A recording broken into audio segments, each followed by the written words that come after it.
Chapter 2, Sloka 12. Natve vahang jatu nasam. Natve vahang jatu nasam. Natve vahang jatu nasam. Natvanne me janadipaha. Natvanne me janadipaha. Natvanne me janadipaha.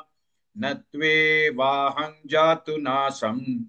नत्वन्ने मे जनाधिपाः नत्वे वाहं जातु नासं नत्वन्ने मे जनाधिपाः नत्वे वाहं जातु नासं नत्वन्ने मे जनाधिपाः नत्वे वाहं जातु नासं नत्वन्ने मे जनाधिपाः नत्वे वाहं जातु नासं नत्वन्ने मे जनाधिपाः न चैव न भविष्यामः न चैव न भविष्यामः न चैव न भविष्यामः सर्वे वयमतः परम् सर्वे वयमतः परम् सर्वे वयमतः परम् न चैव न भविष्यामः सर्वे वयमतः परम् न चैव न भविष्यामः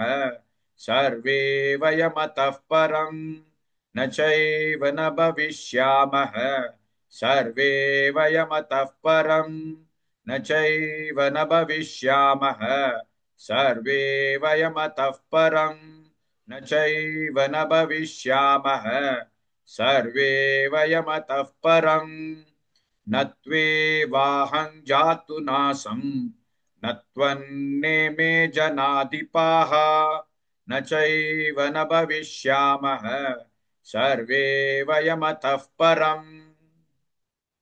Please like and share this video because you could be instrumental in helping someone around the world recite the Srimad Bhagavad Gita, thereby helping them to have a life of unending opulence, victory and prosperity.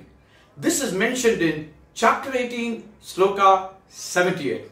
Yes, don't forget to buy my book, Leadership Can Be Child's Play.